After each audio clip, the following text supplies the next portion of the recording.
High court ने मामले की सुनवाई के दौरान भी संदीप घोष का जिक्र आया था और कलकत्ता हाईकोर्ट ने कई टिप्पणियां भी की थी। अब संदीप घोष सीबीआई जांच के घेरे में फंसे हुए हैं। दूसरी तरफ इस मामले में एक डायरी भी सामने आई है। सूत्रों के मुताबिक कोलकाता पुलिस ने सीबीआई को एक डायरी सौंपी है। यह डायरी ट्रेनी डॉक्टर की लाश के पास मिली थी। इस डायरी के कई पन्ने फटे हुए हैं, यह सूत्र दावा कर रहे हैं। पुलिस ने फटे हुए पन्नों को सीबीआई को सौंप दिया है। आमतौर पर डॉक्टर्स के पास डायरी होती है जिस पर दवा के नाम लिखे होते हैं। डायरी के फटे पन्नों से सवाल खड़ा हो रहा है कि क्या डायरी में कोई राज की बात भी लिखी थी क्या? इधर सीबीआई की जांच भी तेजी से जारी है। मुख्य आरोपी संजय रॉय के खिलाफ सीबीआई ने शिकंजा कसना शुरू कर दिया। सीबीआई मुख्य आरोपी संजय रॉय का साइकोलॉजिकल टेस्ट कर चुकी है। अब संजय रॉय का पॉलीग्राफ टेस्ट भी, जिसे लाई डिटेक्टर टेस्ट आप कहते हैं, वो भी होगा। पॉलीग्राफ टेस्ट से पता चल जाएगा कि क्या घटना में संजय के अलावा कोई और भी शामिल था। रेप के समय पीड़िता जिंदा थी या मर गई थी, पीड़िता को कैसे मारा, सेमिनार हॉल के अंदर महिला डॉक्टर है, यह बात संजय को कैसे पता चली, क्या इस वारदात से पहले भी उसने ऐसे अपराध किए हैं या नहीं, क्या अस्पताल प्रशासन और पुलिस उसे फंसाने की कोशिश कर रहे हैं, क्या अस्पताल में कोई अवैध काम चलता रहा है या अभी भी हो रहा है, यह भी इस लाई डिटेक्टर टेस्ट में, पॉलीग्राफ टेस्ट में साफ हो जाएगा। और सीबीआई को इसकी परमिशन कोर्ट से मिल भी गई है पॉलीग्राफ टेस्ट की। आपके मन में भी सवाल होगा कि सीबीआई ने अब तक जांच में क्या क्या किया है।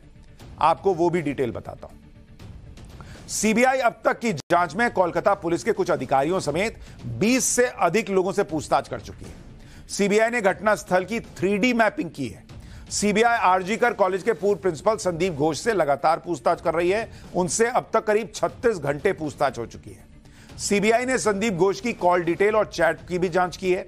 रेप और मर्डर के आरोपी संजय रॉय का साइकोलॉजिकल टेस्ट और ब्रेन मैपिंग हो चुका है और अब सच सामने लाने के लिए कोर्ट से आरोपी के पॉलीग्राफ टेस्ट की मंजूरी ले ली गई है।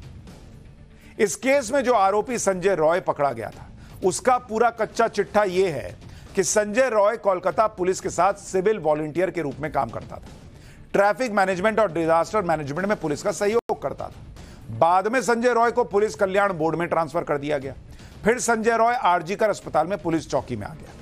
इससे संजय रॉय को आरजीकर मेडिकल कॉलेज के कई विभागों में एंट्री मिलने लगी। संजय रॉय लोगों को बताता था कि वो पुलिस के साथ काम करता है। संजय रॉय की बाइक पर कोलकाता पुलिस भी लिखा हुआ था। संजय रॉय मरीजों को अस्पताल में दाखिला दिलाने और बेड दिलाने के बदले पैसे लेता था, यह भी आरोप है।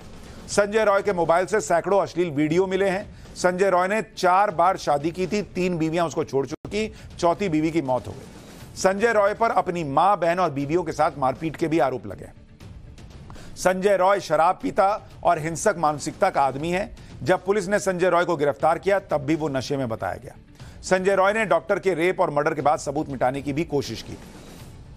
पहले जब आरोपी संजय रॉय को पकड़ा गया था तो टीएमसी वाले कह रहे थे कि यही एक आरोपी है, लेकिन जब सीबीआई आ गई तो टीएमसी वाले कह रहे हैं कि सीबीआई ने अब तक कोई गिरफ्तारी क्यों नहीं की। यानी सीबीआई जांच कर रही है तो इस सारा ठीकरा दूसरों पर फोड़ना चाहते हैं। सुनिए टीएमसी के नेता क्या कह रहे हैं।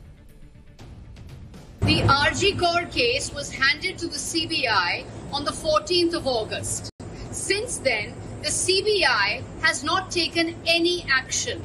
It is the Kolkata police which has arrested the prime accused within 24 hours. The CBI has not summoned even a single suspect for questioning. Why this inaction and silence on the part of the CBI? Is the CBI trying to bury this case? Is the CBI trying to hand over the political advantage to the BJP by keeping silent and not allowing the truth to come out? We will not allow this to happen. What is the CBI doing? We demand an immediate press conference by the CBI to tell the public exactly what steps it is taking in the RG Kaur incident. ये madam पहले पत्रकार रह चुकी हैं, अब TMC की सांसद हैं और लोग सवाल उठा रहे हैं कि यही स्ट्रैटेजी है क्या टीएमसी की, कि जो ममता बनर्जी अपने राज्य में सीबीआई को घुसने नहीं देना चाहती थी, वो अचानक सीबीआई आ गई, 4 दिन चुप रही उनकी पार्टी और अब सीधा सीबीआई क्या कर रही है, सीबीआई क्या कर रही है, ताकि उन पर से सवाल डाइवर्ट हो सके। बॉस, अगर आपको इतना ही कॉन्फिडेंस है कि और लोग शामिल हैं तो पहले ही अरेस्ट कर लेना था ना।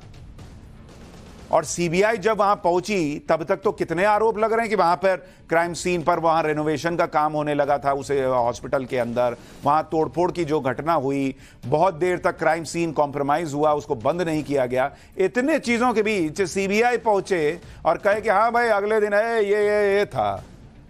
ये सब चाहिए इनको, क्योंकि इन पे सवाल उठ रहे हैं तो अब सीबीआई पे सवाल दाग दो। क्या लोगो बॉस आप लोग। एक तरफ तो कोलकाता कांड की जांच चल रही है जिससे इस भयानक कांड की पूरी सच्चाई सामने आ सके, अस्पताल के अंदर अगर कुछ गलत हो रहा था तो उसका सच सामने आ सके। लेकिन क्या इस सच के सामने आने से कुछ लोग डर रहे हैं? क्योंकि अगर किसी बात का डर नहीं है तो फिर ऐसा क्यों हो रहा है कि जो भी विरोध की आवाज उठाता है उस पर किसी ना किसी से डंडा चलाने के लिए ममता सरकार तैयार दिखती है किसी तरीके का। आज ये सोचिए कि जिस केस को लेकर ममता बनर्जी खुद सड़कों पर उतरकर प्रदर्शन कर रही थी, जबकि उन्हीं की सरकार है, वही मुख्यमंत्री, वही गृह मंत्री, वही स्वास्थ्य मंत्री, जब वो सड़कों पर उतरती है तो कुछ नहीं होता, लेकिन जब दूसरे लोग सड़कों पर उतर आते हैं तो उन पर लाठी चलाने के लिए कोताही नहीं होती। आप खुद देखिए, कोलकाता में जब फुटबॉल फैंस ने स्टेडियम के बाहर रेप और मर्डर कांड की पीड़िता के लिए इंसाफ की मांग की तो पुलिस ने लाठीचार्ज करके खदेड़ दिया। ममता बनर्जी सड़क पर आई थी तब तो नहीं हुआ था यह सर। ममता बनर्जी पीड़िता को इंसाफ दिलाने के लिए, फोटो खिंचवाने के लिए बाहर सड़क पर आ सकती है, पब्लिक नहीं आ सकती, उनको जो है लाठीचार्ज हो जाएगा। क्यों भाई? जब पब्लिक सड़कों पर प्रोटेस्ट करती है तो इससे ममता बनर्जी की सरकार और पुलिस को परेशानी होती है क्या? कल कोलकाता में फुटबॉल का बड़ा मैच था। कोलकाता वैसे भी फुटबॉल फैंस के लिए जाना जाता है, लेकिन एक तो मैच रद्द कर दिया गया कि कोलकाता में तनाव बहुत है। ऊपर से जब फुटबॉल फैंस बड़ी संख्या में स्टेडियम के बाहर पहुंचे और कोलकाता कांड में इंसाफ के लिए नारेबाजी करने लगे तो तुरंत ममता बनर्जी की पुलिस और सिस्टम एक्टिव हो गए और बड़ी संख्या में पुलिस और आरएएफ के जवान भेजकर प्रोटेस्ट कर रहे लोगों पर लाठीचार्ज हुआ और वहां से भगा दिए गए। ऐसा क्या इसलिए किया गया कि लोग विरोध प्रदर्शन ना कर सके? ये लोग पूछ रहे हैं। अब तस्वीरें देखिए। सवाल यह है कि अगर ममता बनर्जी प्रोटेस्ट कर सकती है तो पब्लिक क्यों नहीं कर सकती? विरोध प्रदर्शन, नारेबाजी से किसी को डर लग रहा है क्या? एक बार देखिए वहां क्या माहौल था।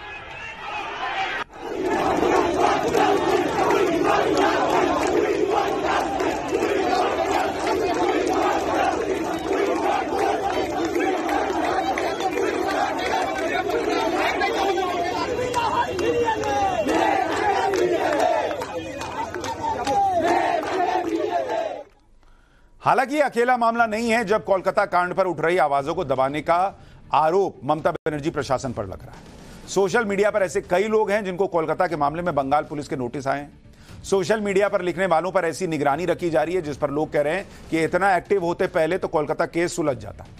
अब तो कोलकाता पुलिस ने कॉलेज की एक छात्रा को गिरफ्तार किया है। आरोप है कि 23 साल की इस छात्रा ने ममता बनर्जी के खिलाफ आपत्तिजनक टिप्पणी की और उन्हें जान से मारने की धमकी दी। कथित तौर पर इस छात्रा पर रेप पीड़िता की पहचान का खुलासा करने का भी आरोप लग रहा है। एक तरफ तो यह हो रहा है, दूसरी तरफ टीएमसी के लोग और ममता सरकार के मंत्री कह रहे हैं कि ममता बनर्जी पर उंगली उठाने वालों की उंगली तोड़ दी जाएगी। सुनिए ममता बनर्जी